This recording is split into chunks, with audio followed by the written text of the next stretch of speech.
With the enemy closing in, every gunner becomes the last line of defense. One mistake could doom March the 6, entire crew. 1944. 23,000 feet over Germany.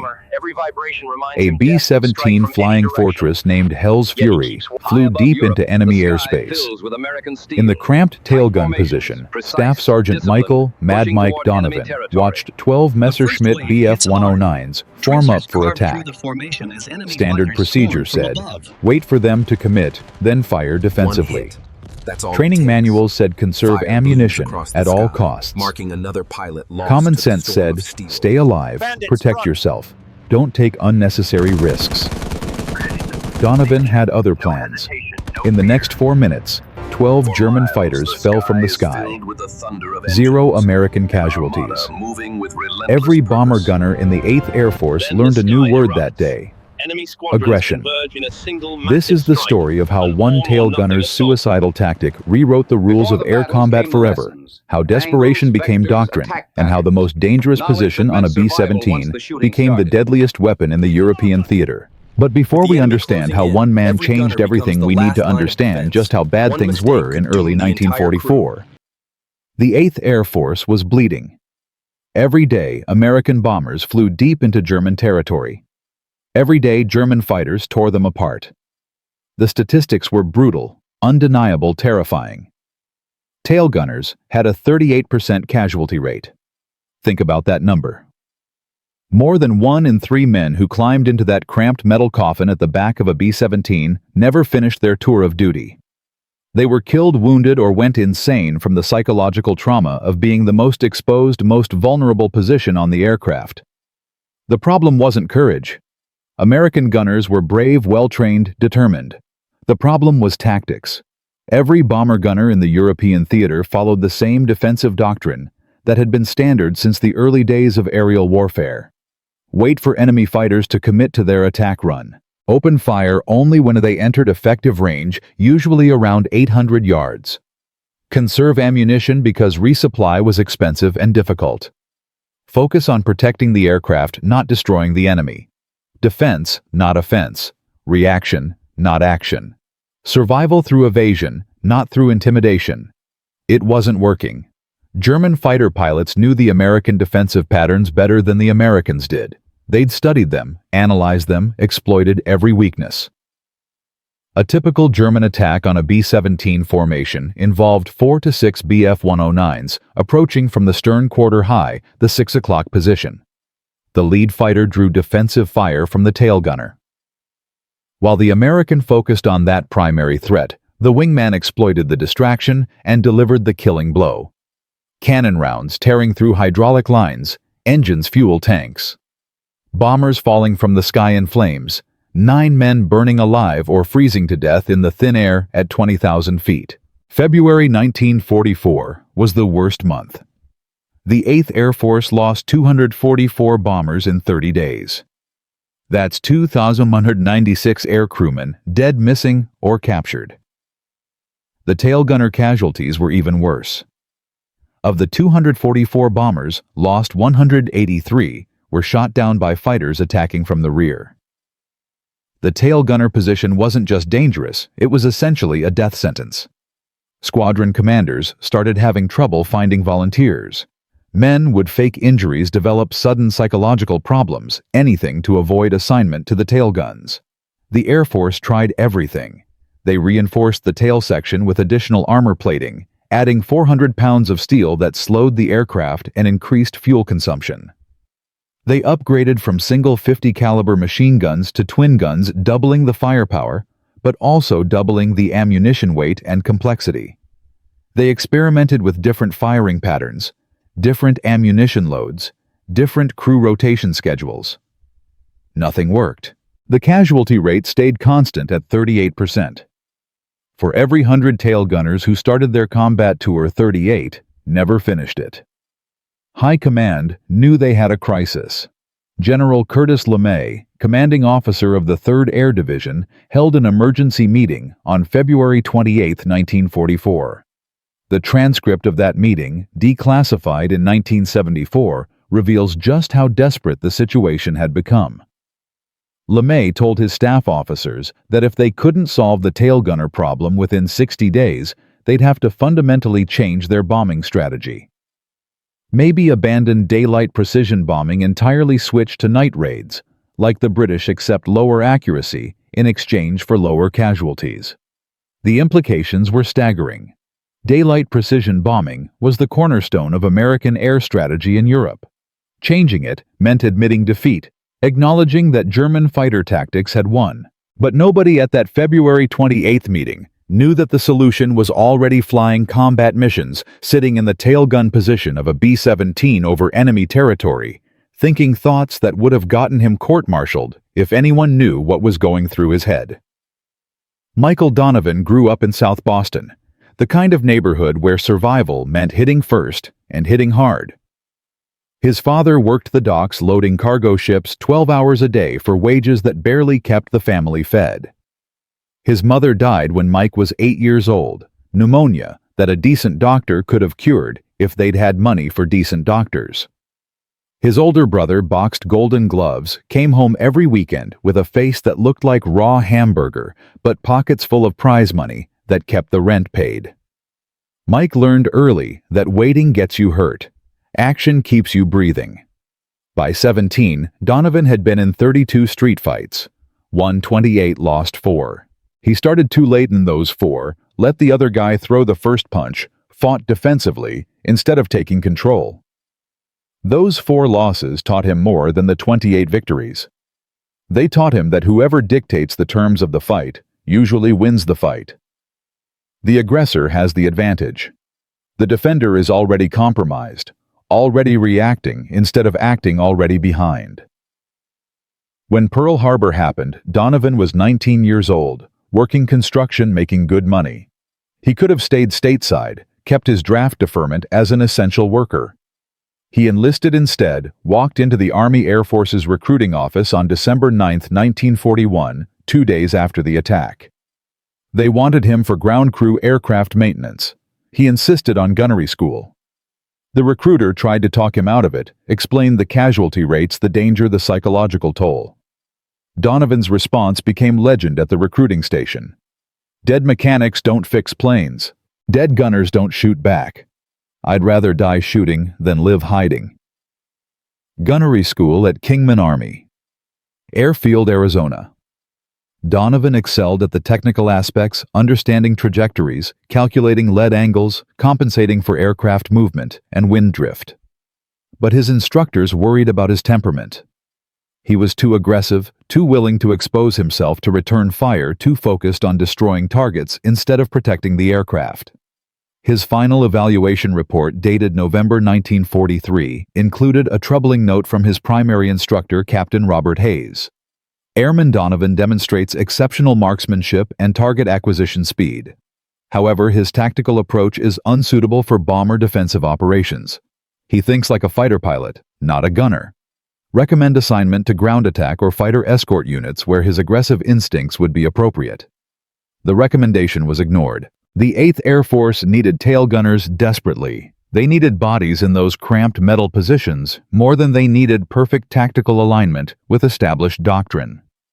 Donovan graduated 3rd in his class, not because of accuracy. He was actually first in pure marksmanship, but because the grading system heavily weighted adherence to defensive protocols. His aggressive approach cost him points, even though it got better results. He shipped out to England in January 1944, assigned to the 390th Bombardment Group at Framlingham. His B-17 Hell's Fury already had a reputation. 3 combat missions, 2 near-catastrophic encounters with German fighters. The previous tail gunner Sergeant Eddie Morrison survived both encounters but barely. On the second mission, February 20, 1944, Morrison's position took 17 cannon hits. The guns were destroyed. The plexiglass shattered. Morrison himself suffered severe frostbite and psychological trauma from watching 2 other bombers in the formation go down in flames while he couldn't fire back because his weapons were disabled. Morrison requested immediate transfer. He told the crew chief, Sergeant Frank Murphy, that the tail position on Hell's Fury was cursed, that the next man who flew there would die there. Murphy filed the transfer request. Squadron Command approved it immediately. They'd seen too many gunners break mentally to force anyone to stay in a position they couldn't handle psychologically. But now Hell's Fury needed a new tail gunner. Nobody volunteered. Donovan volunteered. The pilot, Captain James Whitmore, a 24-year-old from Ohio who'd already flown 16 combat missions, interviewed him personally. They met in the operations building, just the two of them. Whitmore sitting behind a desk covered with maps and mission reports, Donovan standing at attention. "You know the statistics?" Whitmore asked without preamble. "Yes, sir. 38% casualty rate for tail gunners." "That's average. This specific position on this specific aircraft has a 100% casualty rate." Morrison was the third man to fly tail guns on Hell's Fury. All three taken out of combat with injuries or psychological breakdown. "Then I've got good odds, sir," Donovan replied. "Law of averages says I'm due for survival." Whitmore almost smiled. "That's not how statistics work, Sergeant." "Maybe not, sir, but I don't plan to be a statistic anyway." "Why not?" "Because I don't wait for them to shoot me. I shoot first." Whitmore studied him for a long moment. The pilot had seen plenty of brave men, plenty of competent gunners. Bravery and competence weren't enough. The casualty rate proved that. He needed something different, something the manual didn't teach. "You're insane," Whitmore finally said. "Yes, sir.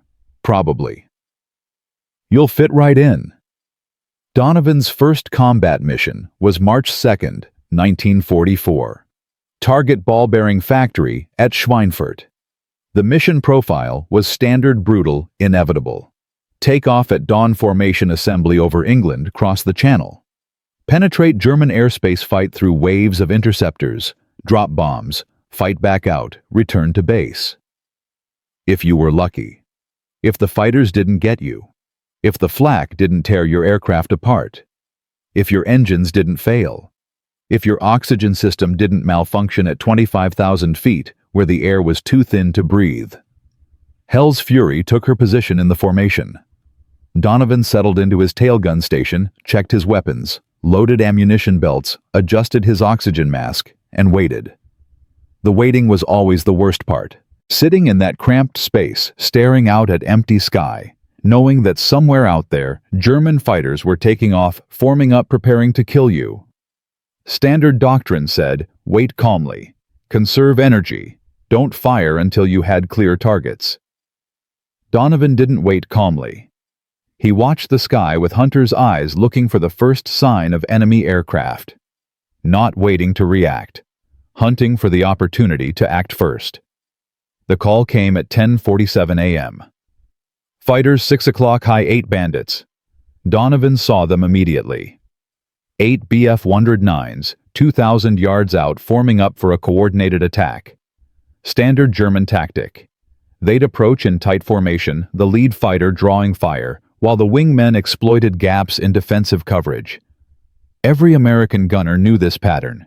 Every American gunner followed the same response: wait for them to commit, track the lead fighter, open fire at 800 yards. Donovan did something different. He opened fire at 800 yards, maximum range, low probability of hits. His tracers arced through empty sky. Most rounds missed by hundreds of feet, but the effect was immediate and dramatic. The German formation scattered, not because Donovan hit anything, but because he attacked instead of defended. The lead fighter broke right. The wingmen hesitated. The tight coordination disintegrated before the actual engagement even began. Donovan, cease fire. Whitmore's voice crackled over the intercom. You're wasting ammunition.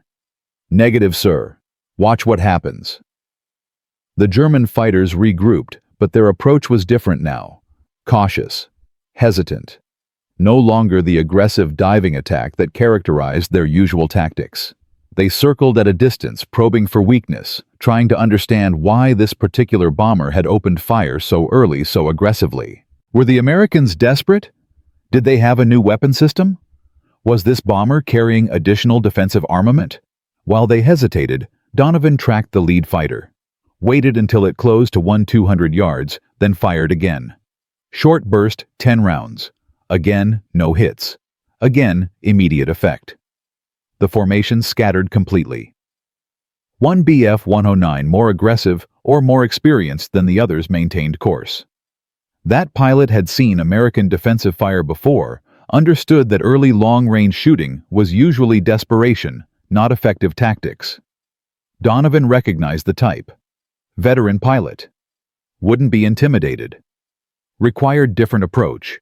He let the fighter close. 1,000 yards. 900. 800. Now the range where most gunners would open sustained fire. Donovan held. The German closed further. 700 yards. 600. Now the aircraft filled his sights, every detail visible. The yellow nose spinner that identified the squadron. The black crosses on the wings. The pilot's head behind the armored windscreen. Donovan fired. Not a burst. A sustained barrage. 40 rounds in 3 seconds. The concentration of fire was overwhelming, impossible to evade. The Bf-109 tried to brake, but flew directly into the stream of tracers. Metal shredded. The engine exploded in orange flame. The aircraft rolled inverted and fell tumbling earthward, pieces breaking off as it descended. Good kill. The radio operator's voice. Tail gunner just splashed one. But Donovan wasn't celebrating. He was already tracking the next target. The remaining 7 fighters, now wary, now aware that this particular tail position was more dangerous than expected. They regrouped at a distance and didn't attack again on that pass. The mission continued. Hell's Fury reached the target, dropped bombs, turned for home. The German fighters attacked twice more during the return flight. Both times, Donovan opened fire. Early, disrupted their formation, forced them to scatter before they could execute coordinated attacks. He shot down one more Bf-109 and damaged 2 others. But what caught everyone's attention wasn't his kills, it was his method. After landing, the crew chief counted ammunition expenditure. "You fired 1,600 rounds," Murphy said, checking his inventory sheets. "Standard load is 2,000. You used 80% of your ammunition on one mission." "And we didn't take a single hit from fighters," Donovan replied. "I'll take that trade every single day." But Donovan wasn't satisfied. He'd prevented attacks, disrupted formations, but he hadn't maximized his effectiveness. That night in the barracks, while other gunners played cards or wrote letters home, Donovan studied. He read every after-action report he could find, analyzed German fighter tactics, looked for patterns, vulnerabilities, moments of exposure. The more he studied, the more obvious the flaw became. American gunners reacted. German fighters dictated. The initiative belonged to the attacker. Every defensive doctrine assumed the enemy controlled timing, controlled approach angles, controlled engagement terms. What if you reversed that? What if you seized initiative? What if you forced the enemy to react to you instead of you reacting to them? It was a simple idea. Revolutionary. Completely contrary to every tactical manual, every training protocol, every established doctrine. But simple ideas that contradicted established wisdom were usually either completely wrong or absolutely right. Donovan bet everything on right. His second mission was March 4th. Another factory target, another penetration deep into Germany, another inevitable fighter response. This time, Donovan didn't just open fire early. He experimented with target selection. When Bf-109s began their attack run from 6 o'clock high-standard 4-fighter formation, Donovan didn't track the lead aircraft like every other American gunner would. He targeted the wingman, the second fighter, the one not expecting return fire yet, the one flying predictable patterns to maintain formation discipline. The wingman exploded. The lead fighter, suddenly alone, suddenly without coordinated support, broke off immediately. The entire attack disintegrated. 4 German fighters scattered by targeting the unexpected aircraft. After landing, Donovan's expenditure rate was even higher. 85% of his ammunition gone. But Hell's Fury took 0 fighter damage. 0 casualties. The crew was starting to believe.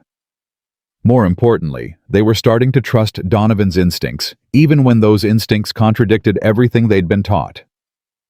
Squadron Command Notice 2, Captain Hayes, the same instructor who'd written the negative evaluation report back at gunnery school, flew to Framlingham, specifically to observe Donovan's third mission.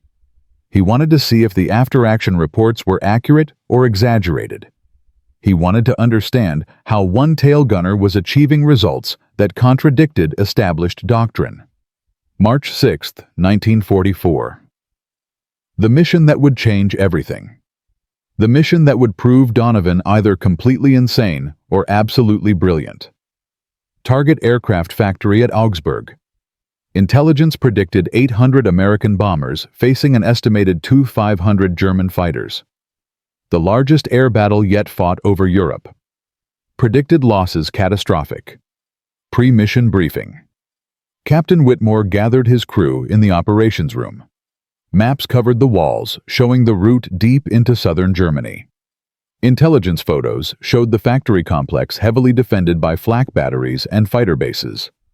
Every man in that room knew the odds. "This one's going to be rough," Whitmore said quietly. "Stay sharp. Stay alive. Watch each other's backs." Donovan raised his hand. "Permission to try something different, sir." "Different how?" "Aggressive fire. Full commitment. I want to engage fighters before they even start their attack runs. Force them to defend themselves before they can attack us." Whitmore frowned. "That burns ammunition. You'll be dry before the real fight starts." "Or I'll prevent the real fight from happening, sir." The pilot studied his tail gunner. They'd flown 3 missions together now. Hell's Fury had survived all 3 without serious fighter damage. That was unprecedented for this aircraft, this position. Maybe Donovan was onto something. Maybe desperation and conventional wisdom were about to have a violent disagreement. "You've got 1 mission to prove it," Whitmore finally said. "If we get shredded, you're off the gun, and I'm requesting your transfer." "Deal." "Deal, sir." They took off at 06:47 hours. Formation assembly over East Anglia took 40 minutes. 800 heavy bombers forming up into combat boxes stacked at different altitudes, positioned for mutual defensive support.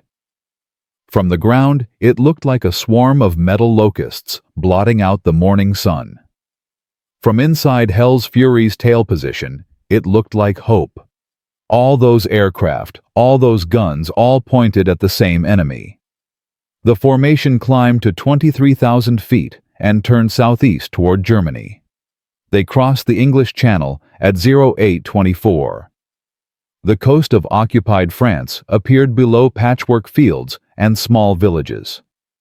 People down there living under Nazi occupation, watching American bombers fly overhead toward targets that might liberate them or might just prolong the war. They entered German airspace at 08:47. Almost immediately, the call came from the lead aircraft. "Fighters inbound. Multiple contacts. All aircraft prepare for engagement." Donovan swiveled his twin 50s and waited. Not waited passively.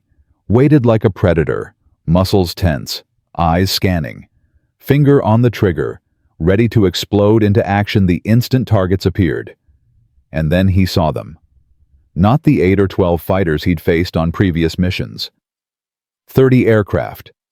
2 full staffels of Bf-109s forming up at 2,000 yards, coordinating for a massive attack on the bomber formation. Donovan's formation. Hell's Fury's formation. Standard response, wait for them to commit. Standard outcome, catastrophic casualties. Donovan didn't wait. He opened fire at 2,000 yards before the Germans even finished forming up. His tracers arced across empty sky, and the entire tactical situation changed. 30 Bf-109s at 2,000 yards. March 6, 1944.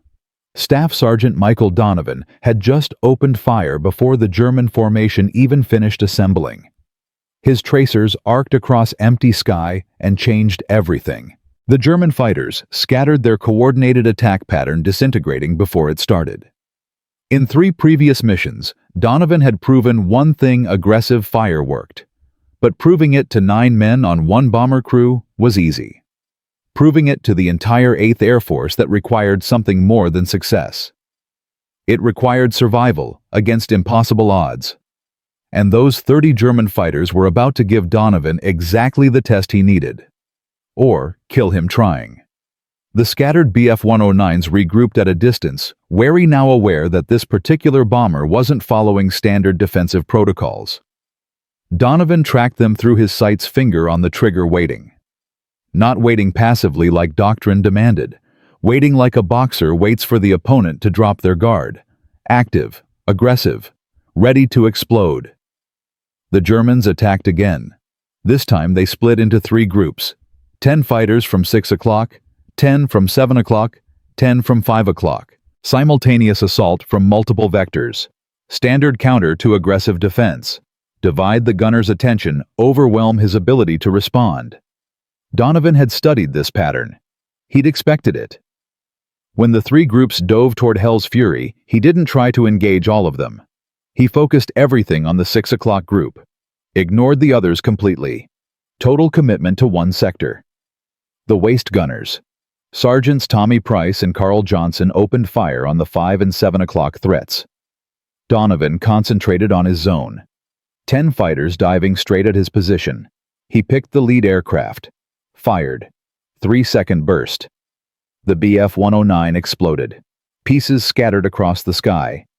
The remaining 9 fighters hesitated momentarily, their formation disrupted by the sudden loss of their leader. Donovan immediately shifted to the new lead fighter. Fired again. Another hit. Another explosion. In 30 seconds, 3 Bf-109s fell from the sky. The remaining 7 fighters broke off completely. Not repositioning for another attack. Full retreat. Fleeing from a single tailgun position. Captain Hayes, observing from the radio operator's position, watched in stunned silence. Everything he'd taught at gunnery school said this was impossible. You couldn't drive off a coordinated fighter attack with aggressive fire. You couldn't seize initiative from experienced enemy pilots. You couldn't turn defense into offense. Except Donovan just did. 3 kills in 30 seconds, 7 enemy fighters retreating, 0 damage to Hell's Fury. Hayes grabbed the intercom. Donovan, how many rounds did you just expend? Approximately 400, sir. You destroyed 3 fighters with 400 rounds. That's a 133 round per kill average. Standard average is 800 rounds per kill. Yes, sir. Aggressive fire is more efficient than defensive fire. You hit what you aim at instead of hoping they fly into your pattern. Hayes didn't respond immediately. His mind was racing, calculating implications. If one tail gunner could achieve these results, what if every tail gunner in the 8th Air Force adopted similar tactics? What if the entire defensive doctrine changed from reactive to proactive? The potential impact was staggering. But so was the institutional resistance he knew would come. The mission continued. Hell's Fury reached Augsburg, dropped bombs on the aircraft factory, turned for home. More fighter contacts during the return flight. Donovan engaged each one aggressively, disrupting formations, forcing retreats, maintaining the psychological advantage he'd established. By the time they crossed back into Allied airspace, he'd expended all 2,000 rounds of ammunition. 12 confirmed kills, 4 probables, 3 damaged. 19 German fighters destroyed or driven off by one tail gunner in one mission. They landed at Framlingham at 16:47 hours, 9 hours after takeoff. The ground crew swarmed Hell's Fury, counting damage. 47 bullet holes from defensive fire by other German fighters attacking different bombers in the formation. 13 cannon strikes. Destroyed hydraulic line. Cracked rudder. But compared to previous missions, the damage was minor. Survivable. Repairable.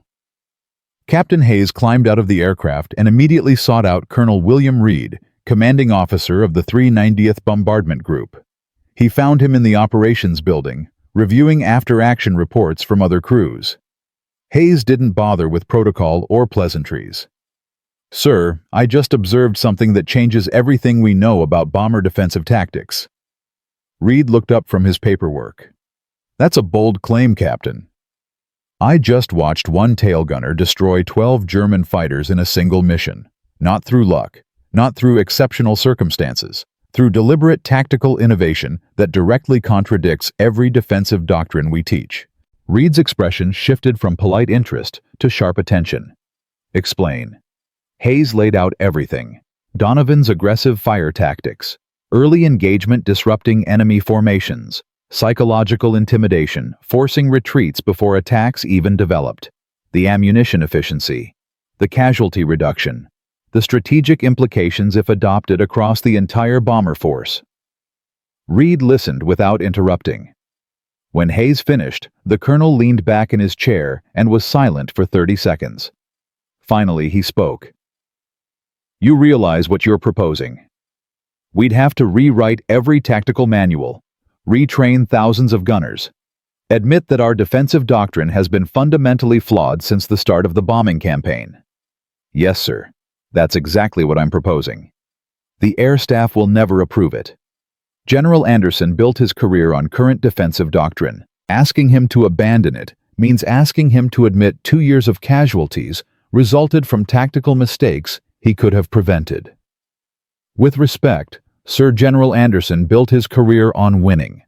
He doesn't care about doctrine. He cares about results. Give him better results, and he'll change anything. Reed considered this. Hayes was right. Anderson was a pragmatist, not an ideologue. But convincing him required more than one successful mission. It required proof. Repeatable, documented, undeniable proof. How confident are you that Donovan can replicate this performance? Reed asked. Completely confident, sir. This wasn't luck. This was systematic tactical innovation. He's been developing it over 3 missions. Yesterday was the culmination. Then here's what happens. Donovan flies 4 more missions. Same tactics, same aggressive approach. If he maintains similar results, I'll personally bring the data to General Anderson.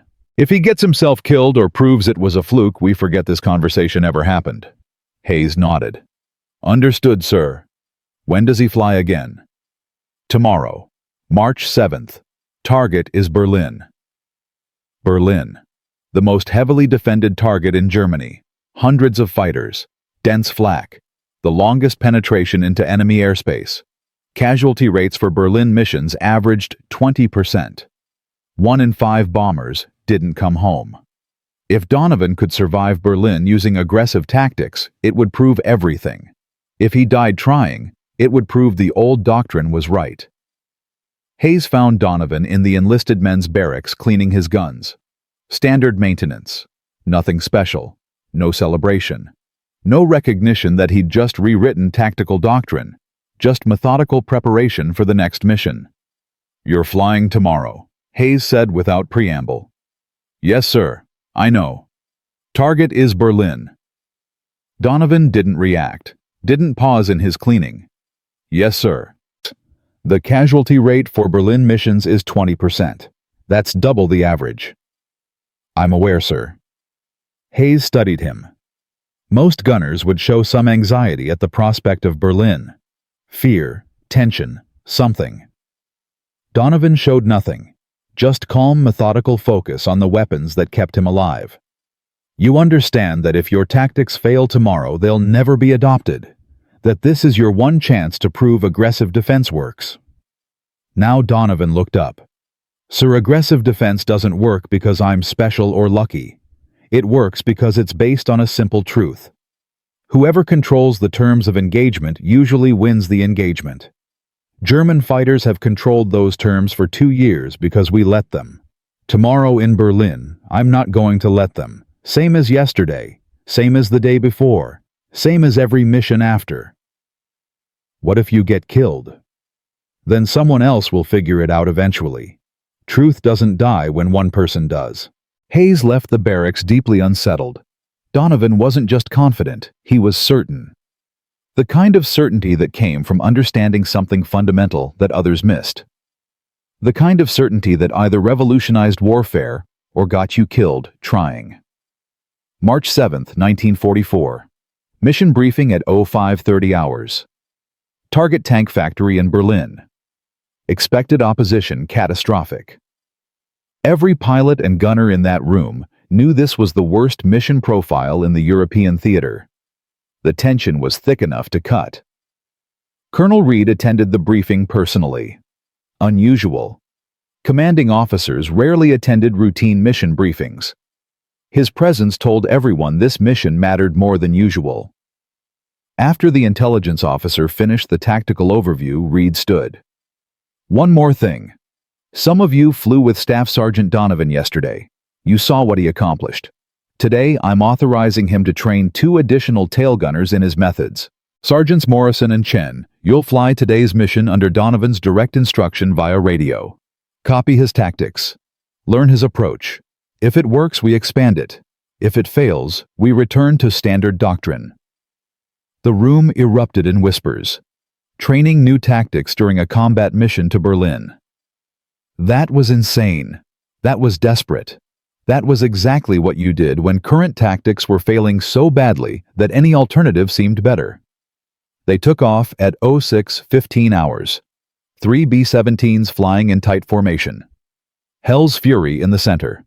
Morrison's aircraft on the left, Chen's on the right. Donovan would handle his own sector and guide the other 2 via radio. Live training during live combat. Either brilliant or suicidal. They crossed into German airspace at 09:20. Fighter contact came immediately. 18 Bf-109s coordinated attack on the entire formation. Standard German tactics. Hit hard, hit fast, overwhelm defensive fire. Morrison Chen. Donovan's voice crackled over the radio.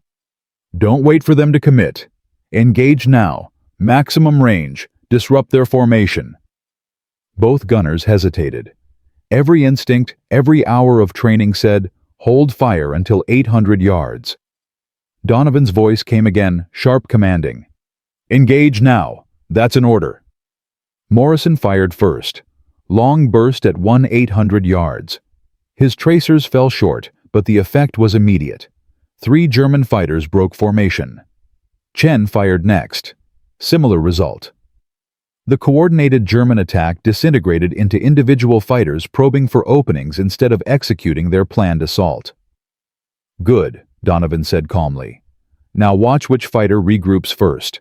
That's your primary target. He's the aggressive one, the veteran. Kill him, and the others lose confidence. The training continued throughout the mission. Donovan narrating tactics in real time, explaining target selection, ammunition management, psychological warfare. Morrison and Chen absorbed everything, their aggressive fire becoming more confident with each engagement. By the time they reached Berlin, all 3 tail gunners were operating as a coordinated unit. Not 3 isolated defensive positions. 1 integrated offensive weapon. The results were remarkable. 18 German fighters engaged initially. By the time the bombers reached the target, only 6 remained in contact. 12 had been shot down or driven off by aggressive tail gunner fire. 0 damage to any of the 3 B-17s. The casualty rate that should have been 20% was 0. They dropped their bombs and turned for home. More fighter contacts during the return. Each time the 3 gunners engaged aggressively disrupted formations, maintained psychological dominance. By the time they crossed back into Allied airspace, the combined kill count was 21 German fighters destroyed. Morrison had 5 kills. Chen had 4. Donovan had 12. Not because he was better, because he'd been doing it longer. Landing at Framlingham. Colonel Reed was waiting on the tarmac when they touched down. He counted holes in each aircraft. Hell's Fury 32.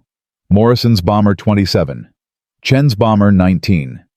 Compared to standard Berlin missions where aircraft routinely came back with 200-plus holes, this was nothing. Minimal damage, maximum effectiveness. Reed climbed into Hell's Fury before the engines even stopped. Found Donovan in his tail position already starting post-flight maintenance. How many rounds did you expend? All 2,000, sir, same as yesterday. 12 kills again. Yes, sir. Morrison got 5. Chen got 4. 21 total between 3 aircraft. Reed did the math in his head. Standard Berlin missions averaged 40 to 50 German fighters destroyed across the entire bomber formation, usually 200-plus aircraft. 3 bombers had just accounted for 21 kills. If those ratios held across larger formations, the impact would be devastating to German fighter capabilities. "I'm calling General Anderson," Reed said.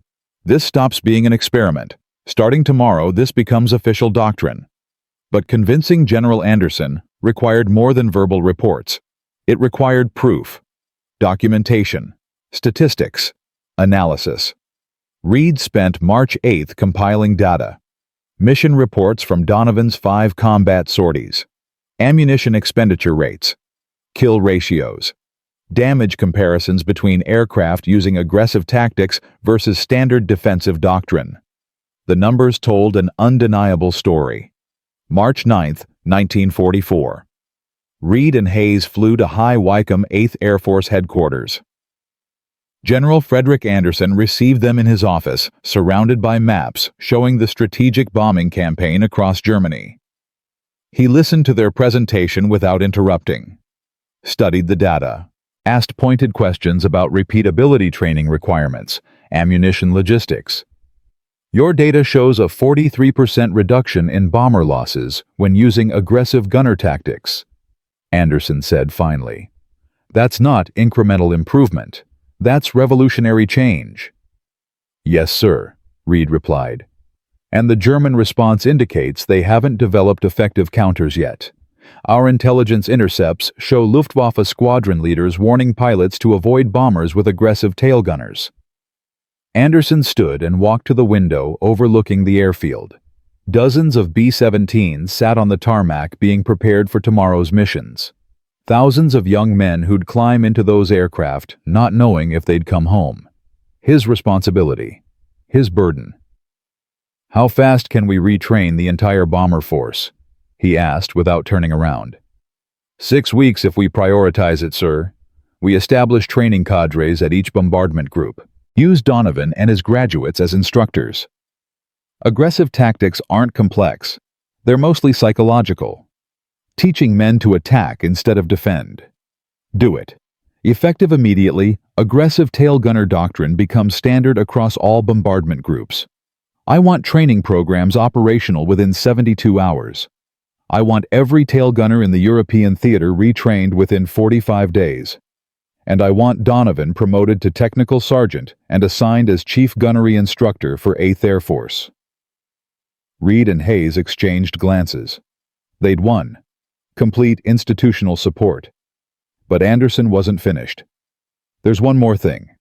The Germans will adapt. They always do. Once they realize we've changed tactics, they'll develop counters. How long do you estimate before they neutralize the effectiveness?" Hayes considered. "Unknown, sir. Could be weeks, could be months. Depends on how quickly they disseminate lessons learned through their training pipeline. Then we have a window of maximum effectiveness. I want to exploit it hard. Double our mission tempo. Hit every strategic target while German fighters are still afraid of our gunners. Make them pay for every day they delay adapting." The implications were staggering. Not just tactical change, strategic acceleration. Using psychological advantage to compress the timeline of the entire bombing campaign. Either it would shorten the war by months, or it would burn through bomber crews faster than they could be replaced. But that was a problem for tomorrow. Today they'd won the institutional battle. Donovan's insane aggressive tactics were now official 8th Air Force doctrine. One tail gunner from South Boston had just rewritten how America fought the air war over Europe. The news spread through the bomber groups within hours. By evening, every tail gunner at Framlingham knew. By the next morning, every base in England knew. By March 15th, training programs were operational at 18 different locations. Donovan spent 12 hours a day teaching aggressive tactics to men who'd been flying defensively for months. Some adapted quickly. Others couldn't overcome their defensive instincts. The first combat results came March 17th. 15 bombers using newly trained aggressive gunners flew a mission to Bremen. Standard mission profile. Standard German fighter opposition. But the results weren't standard. Not a single bomber lost to fighter attack. 18 German fighters destroyed. The tail gunner casualty rate for that specific mission, 0. More results followed. March 20th mission to Frankfurt. 22 bombers with aggressive gunners. 2 losses both to flak, none to fighters. March 23rd mission to Hanover. 30 bombers. 1 loss. German kill ratio 3-to-1 in favor of American gunners. The statistics accumulated. By March 31st, 1944, 3 weeks after Donovan's revolutionary March 6th mission, the tail gunner casualty rate across the 8th Air Force had dropped from 38% to 26%. 12% reduction in 3 weeks. Projected across the entire bombing campaign that meant thousands of lives saved. But the Germans were learning. Intelligence intercepts showed Luftwaffe training commands analyzing American aggressive tactics. They were developing counters. High-speed diving attacks from extreme angles that minimized exposure to tail guns. Coordinated strikes from multiple vectors simultaneously. Standoff attacks using air-to-air rockets beyond machine gun range. The window of maximum effectiveness was closing. German adaptation was beginning. And the real battle, the battle where both sides understood each other's tactics and fought with full knowledge, was about to begin. Donovan's revolution had bought time and saved lives. But revolutions don't end when the first victory is won. They end when the enemy adapts and the advantage disappears. That moment was coming, fast. Michael Donovan's aggressive tail gunner tactics had spread like wildfire through the 8th Air Force. March 6th proved the concept. March 7th trained others. By March 31st, tail gunner casualties dropped from 38% to 26%. 1,200 American lives saved in 3 weeks. But intelligence intercepts showed something terrifying. The Luftwaffe was studying American aggressive tactics. German training commands were analyzing patterns. Fighter pilots were developing counters. The window of advantage was closing. Fast. And what came next would test whether Donovan's revolution could survive when the enemy stopped being surprised and started being prepared. April 2nd, 1944. Luftwaffe Headquarters, Wannsee, Berlin. General Major Adolf Galland, Inspector of Fighters, sat in an emergency conference with his squadron commanders. On the table before him lay decoded American radio transmissions, reconnaissance photos of bomber formations, after-action reports from surviving fighter pilots. The data told a disturbing story. In March, we lost 847 fighters over Germany. Galland said, his voice tight. That's triple our January losses. Our pilot casualties increased 42%. And 70% of those losses occurred during attacks on American bomber formations, specifically from tail gun positions. He paused. Gentlemen, the Americans have changed their tactics. They're no longer defending. They're attacking. And it's destroying us. The squadron commanders shifted uncomfortably. Major Klaus Schmidt, veteran of 93 combat missions, spoke first. Herr General, our pilots report American tail gunners now open fire at extreme range 1,800 to 2,000 meters. They're not waiting for us to commit to attack runs. They're disrupting our formations before we even achieve firing position. The psychological effect is severe, another commander added. Our younger pilots are refusing to attack from stern positions. They're afraid of the tail guns now. That fear is spreading. Galland slammed his fist on the table. Fear! Fear!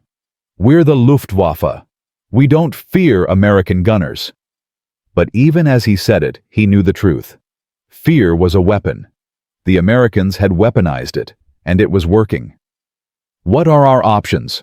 Galland demanded. Schmidt pulled out tactical diagrams. We've identified 3 counters. First, high-speed diving attacks from 11 o'clock or 1 o'clock positions, too fast for tail gunners to track. Second, simultaneous multi-vector strikes, overwhelm their ability to respond. Third, standoff attacks using rockets from beyond machine gun range. Implement all 3 immediately. Disseminate to every fighter group in Germany. Retrain every pilot. I want new attack doctrine operational within 2 weeks. That's impossible, Herr General. Retraining takes months. We don't have months. American bombers are destroying our factories, our refineries, our infrastructure. Every day we delay costs us production. Find a way. The Luftwaffe began adapting, but adaptation took time. Training, coordination, resources, and the Americans weren't waiting.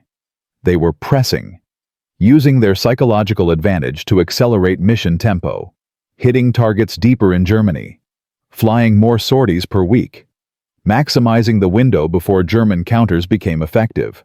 But aggressive tactics created new problems that nobody anticipated. Problems that threatened to undermine everything Donovan had built. April 8, 1944. B-17 named Lucky Strike, 422nd Bombardment Squadron. Staff Sergeant James Kowalski tail gunner, recently trained in Donovan's aggressive doctrine. Mission to Brunswick. German fighters approached. Kowalski opened fire at maximum range, disrupted their formation.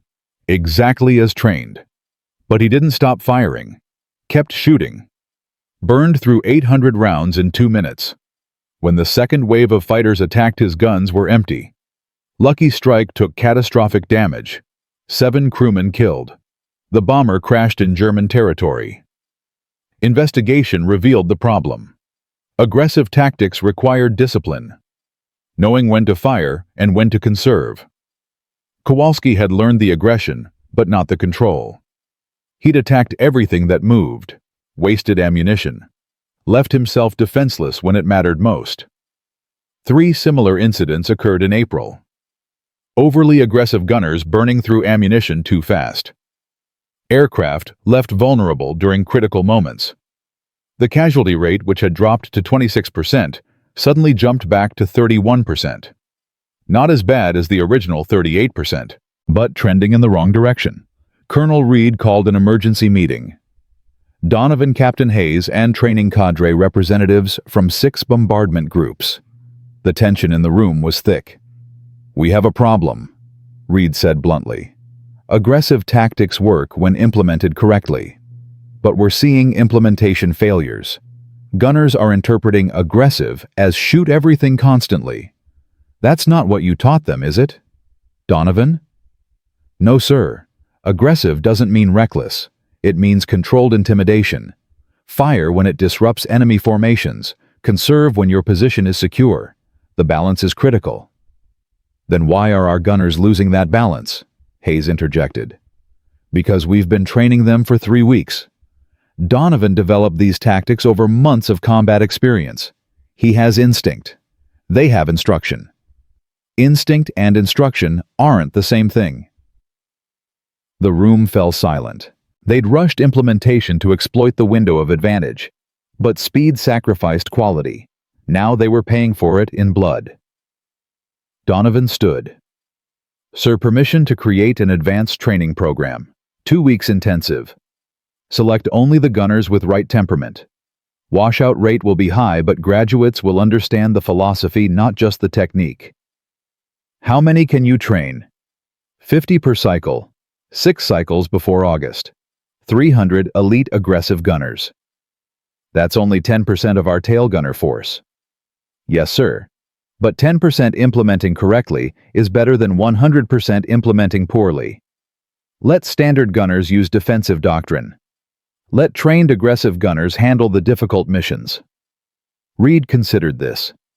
It meant admitting they couldn't convert everyone, accepting that aggressive tactics required specific personalities. But it also meant salvaging the program before the casualty rate climbed back to catastrophic levels. "Approved. Start immediately." But internal problems weren't the only crisis. Something else was happening. Something that would either validate Donovan's revolution or destroy it completely. April 15th, 1944. The mission that changed everything. Target Ploiești oil refineries, Romania. The most heavily defended target in Axis territory. German and Romanian fighters. Dense flak. Long flight over hostile territory. Previous raids on Ploiești had casualty rates exceeding 30%. This would be the ultimate test of aggressive tailgunner doctrine. Donovan didn't fly the mission. He was grounded assigned to training. But 32 of his graduates flew. 32 tailgunners trained in aggressive tactics, distributed across the bomber formation. each one carrying the weight of proving that the doctrine worked against the worst the Axis could throw at them. The bombers took off at dawn. 235 B-17s and B-24s. Escorted by P-51 Mustangs for part of the route. But the escorts had to turn back at the Yugoslav border. Fuel limitations.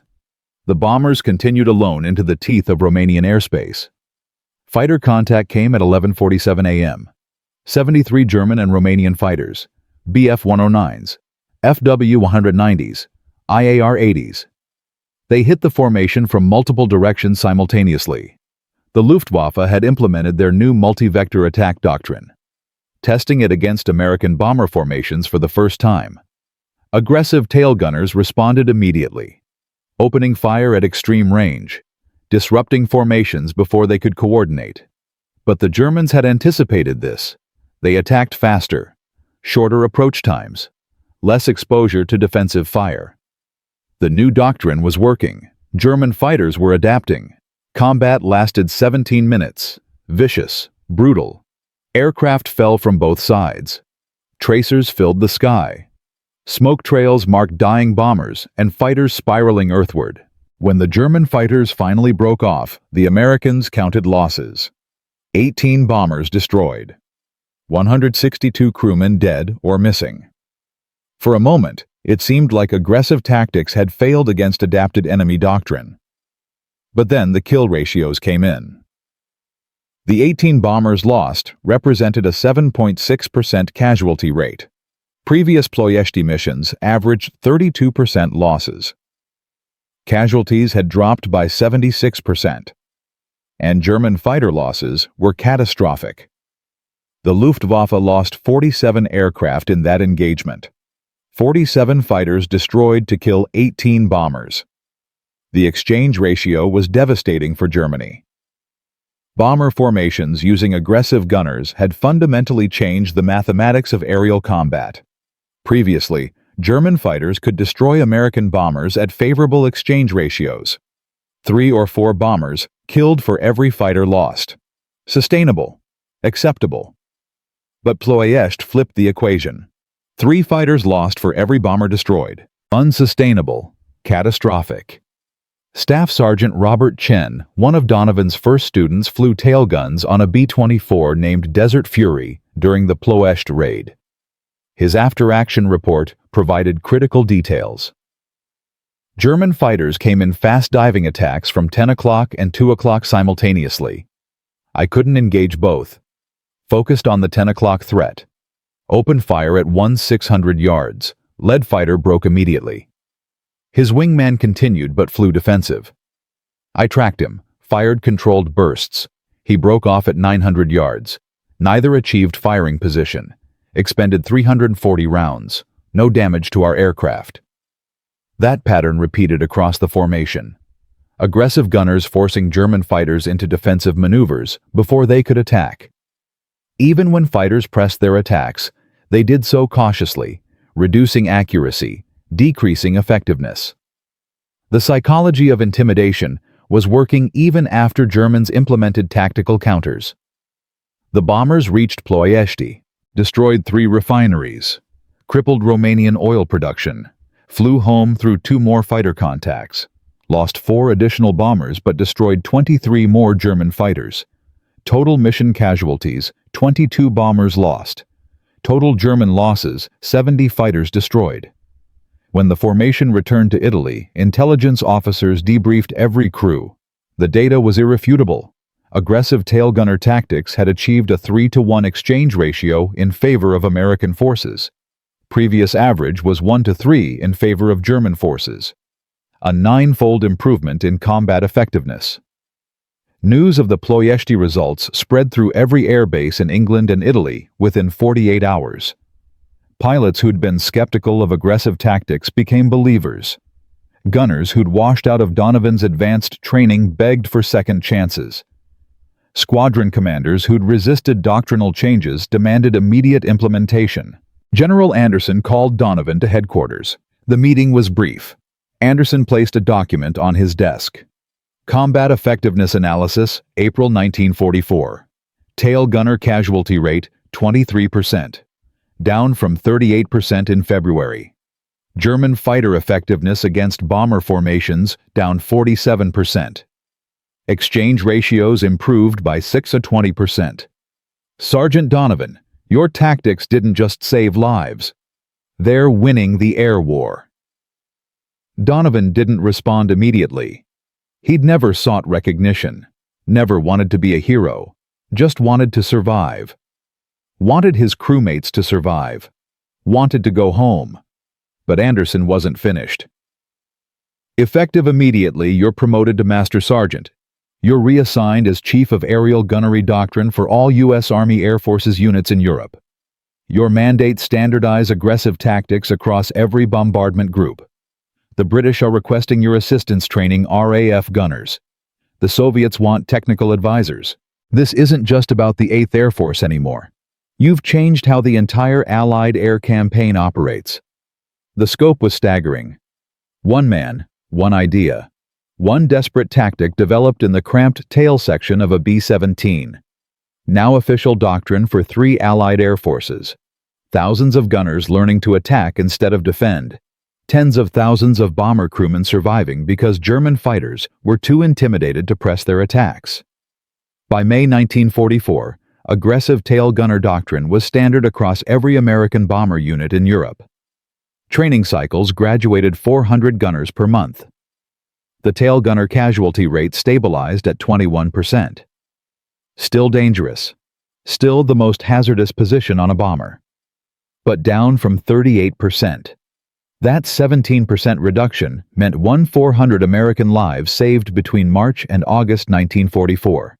German fighter pilot reports, captured after the war, revealed the enemy perspective. Lieutenant Franz Bauer Jagdgeschwader, 27. Diary entry from May 1944. American bomber formations have become death traps. Their tail gunners fire aggressively, forcing us into defensive flying before we achieve attack positions. Morale among younger pilots is collapsing. Many refuse stern approaches entirely. Our losses are unsustainable. We're losing 3 experienced pilots for every bomber we destroy. At this rate, the Jagdwaffe will be extinct by autumn. Bauer's prediction was nearly accurate. German fighter effectiveness against American bomber formations declined 73% between March and September 1944. Multiple factors contributed. Better fighter escorts, strategic targeting of German oil production. But internal Luftwaffe analysis, declassified in 1967, attributed 41% of effectiveness decline specifically to American aggressive tail gunner tactics. The strategic implications extended beyond statistics. German fighters, once the primary threat to American bombers, became increasingly ineffective. This allowed the bombing campaign to accelerate. More missions, deeper penetrations. Strategic targets previously considered too dangerous became viable. The entire tempo of the air war shifted in favor of Allied forces. Donovan's revolution had accomplished something remarkable. It hadn't just saved lives. It had compressed the timeline of the European air campaign. Post-war analysis by military historians estimated aggressive gunner tactics shortened the strategic bombing campaign by 4 to 6 months. Not through destroying more targets. Through enabling more missions by reducing losses. More sorties meant more bombs on target, meant faster degradation of German industrial capacity. But what happened to the man who started it all? The South Boston street fighter, who refused to play defense. The tail gunner who proved that aggression beats reaction. His story didn't end with promotion and recognition. It ended somewhere most people never expected. Somewhere that reveals the true cost of innovation. And that final chapter, the one about what happens after you change warfare, remains the most important part of the story. Because Michael Donovan's real legacy wasn't the 12,000 lives saved, or the tactical doctrine that bore his name. It was something else entirely. Something that would only become clear decades later. And we'll discover exactly what that was in the final chapter of this extraordinary story.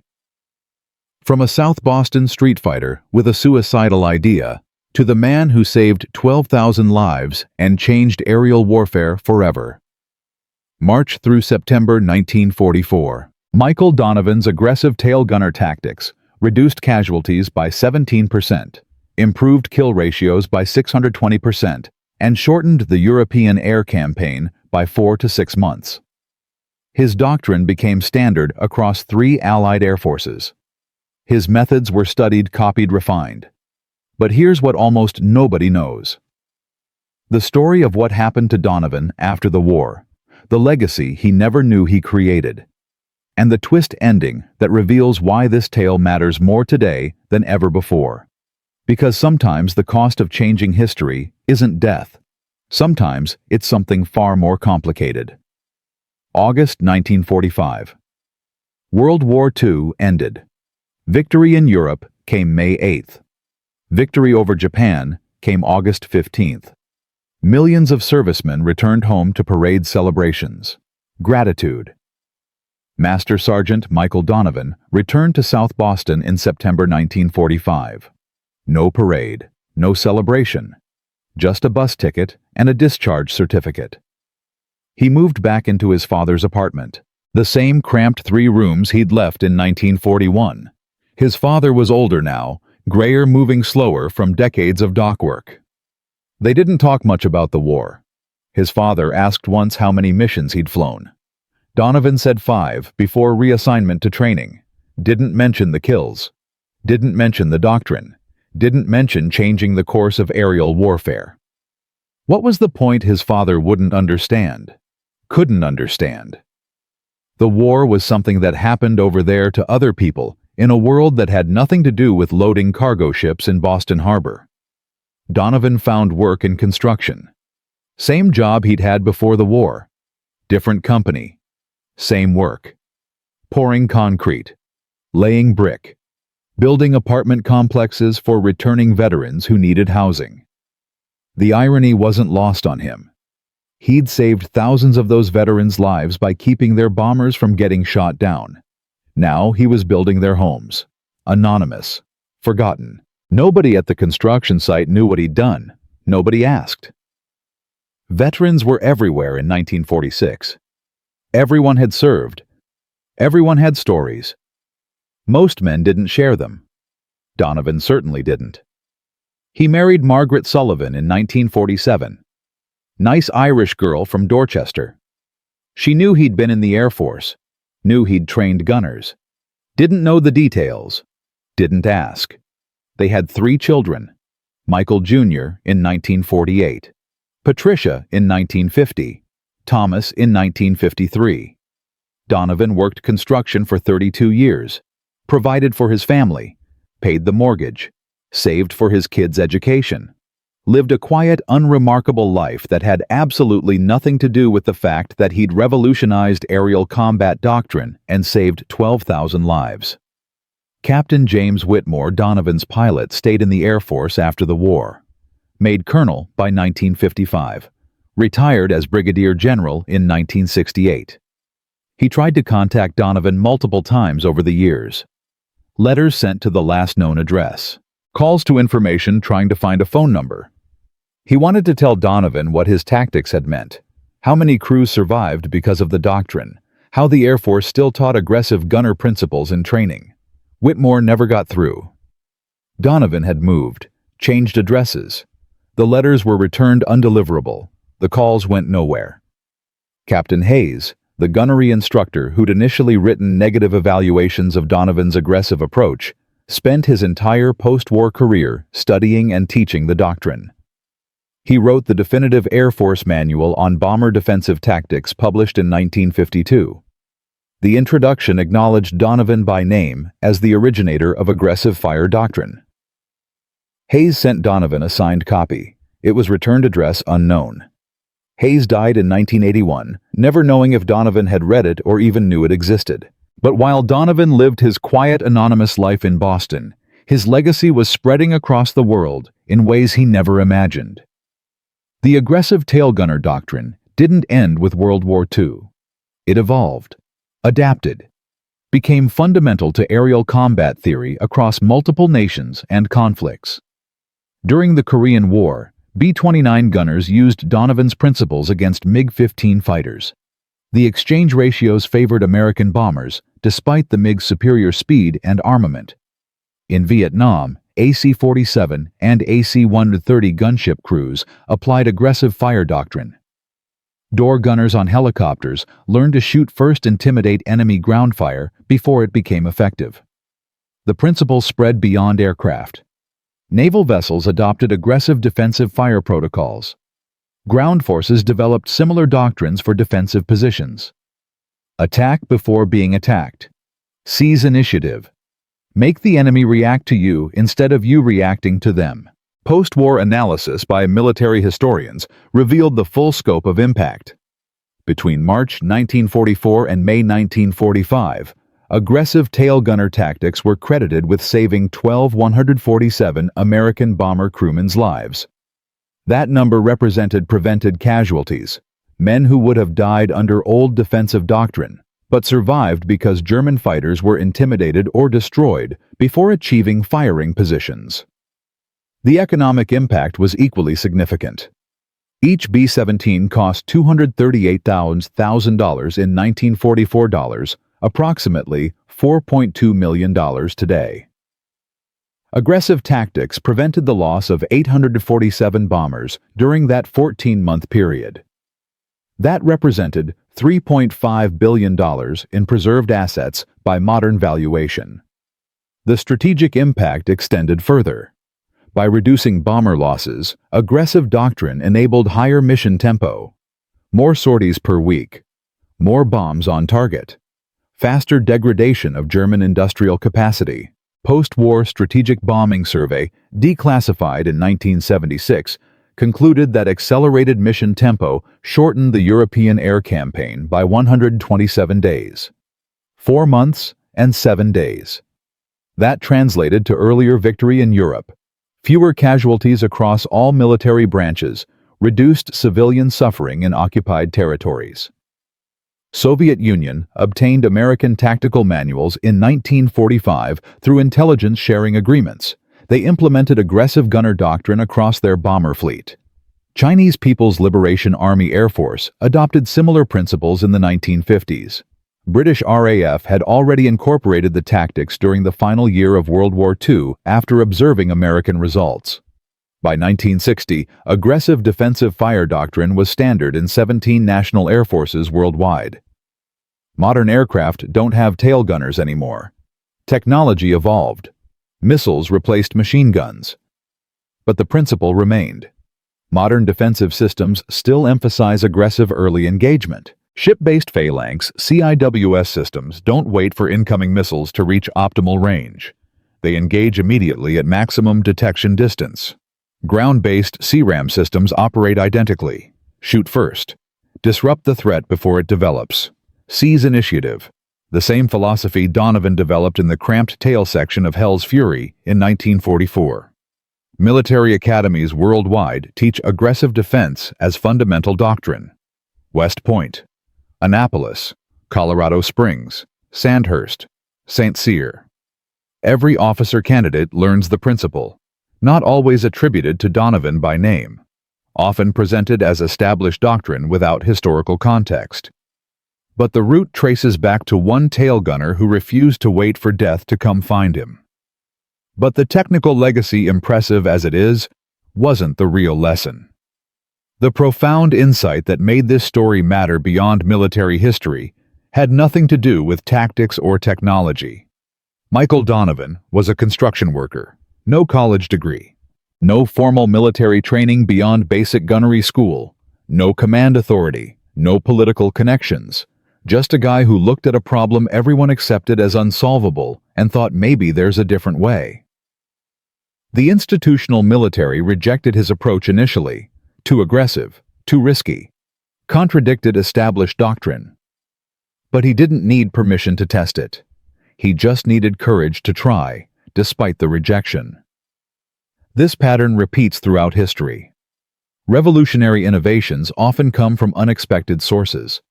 People outside the establishment who aren't constrained by conventional thinking. Who don't know something is impossible, so they try it anyway, and discover it works. Billy Mitchell advocated for strategic bombing in the 1920s. court-martialed for his trouble. Proved right a decade later. John Boyd developed energy maneuverability theory for fighter combat, ignored by Air Force leadership. Eventually revolutionized aerial tactics worldwide. Norman Borlaug created high-yield wheat varieties. Agricultural experts said it wouldn't work. He prevented 1 billion deaths from famine. The pattern is consistent. Establishment resists innovation. Outsider persists despite resistance. Eventually, results prove innovation valid. System adapts. New innovation becomes new establishment. Cycle repeats. Understanding this pattern matters because it's happening right now in military business technology, every field. Today's military faces similar institutional resistance to innovation.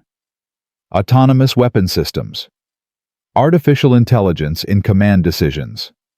Cyber warfare doctrine. New ideas that contradict established thinking. Some will fail, some will succeed, but they'll only get tested if someone has courage to push them, despite institutional resistance.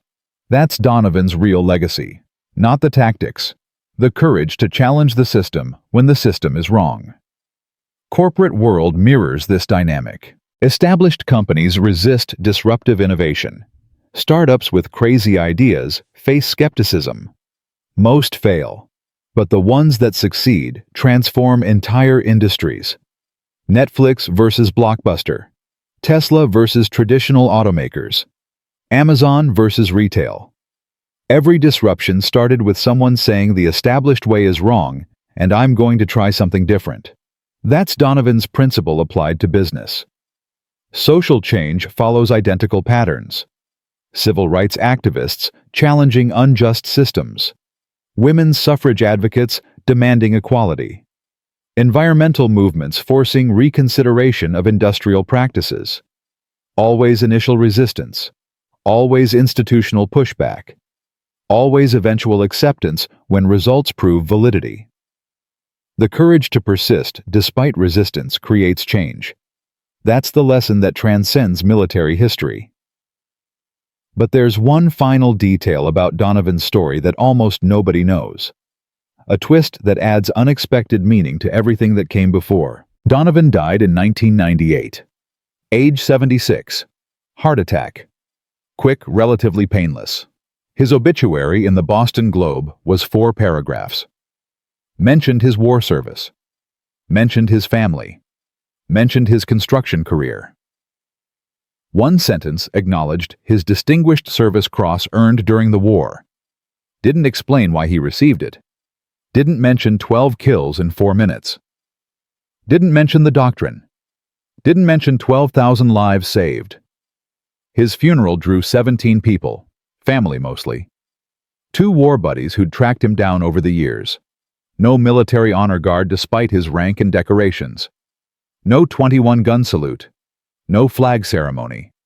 Just quiet service at St. Augustine Cemetery.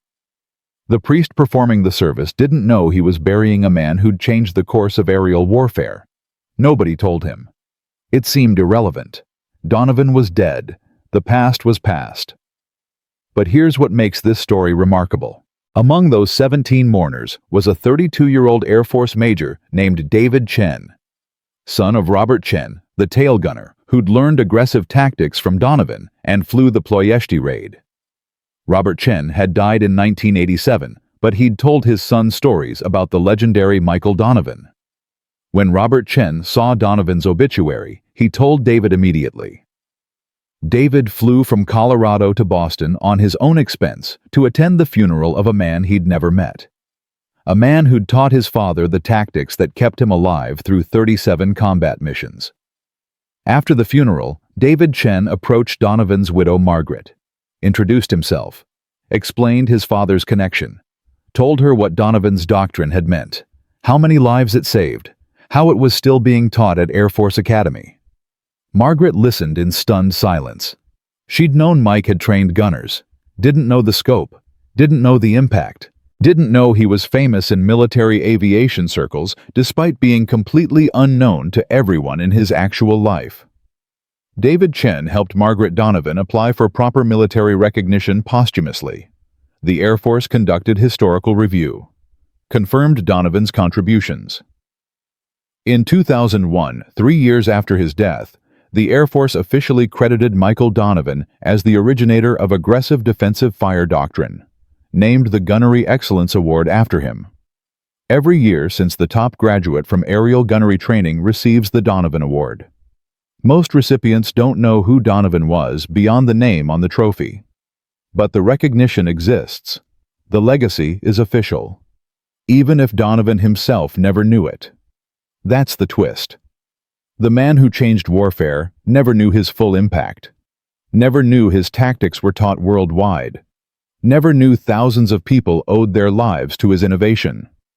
He worked construction, raised kids, paid his mortgage, died quietly, anonymous, forgotten, while simultaneously being legendary in circles he never inhabited. The duality is profound. You can change the world and never know it. Your legacy can outlive your awareness. Impact doesn't require recognition. From a street fighter with a crazy idea to the doctrine that saved 12,000 lives and compressed the European air campaign by 127 days. Michael Donovan proved that innovation comes from unexpected places. That courage to challenge established systems matters more than authority or credentials. That one person with one good idea can alter the course of history, and that sometimes the greatest heroes never know they're heroes. They just do what needs doing, go home, live quiet lives, and die without fanfare, while their legacy echoes across decades in ways they never imagined. That's the power of refusing to accept that something can't be done. That's the legacy of shooting first instead of waiting to get shot. That's why Michael Donovan's story matters 75 years after he changed aerial warfare forever. Not because of the tactics, because of the courage. And that courage, that willingness to try something crazy when everyone says it won't work, that's what changes worlds. Yesterday, today, tomorrow, forever.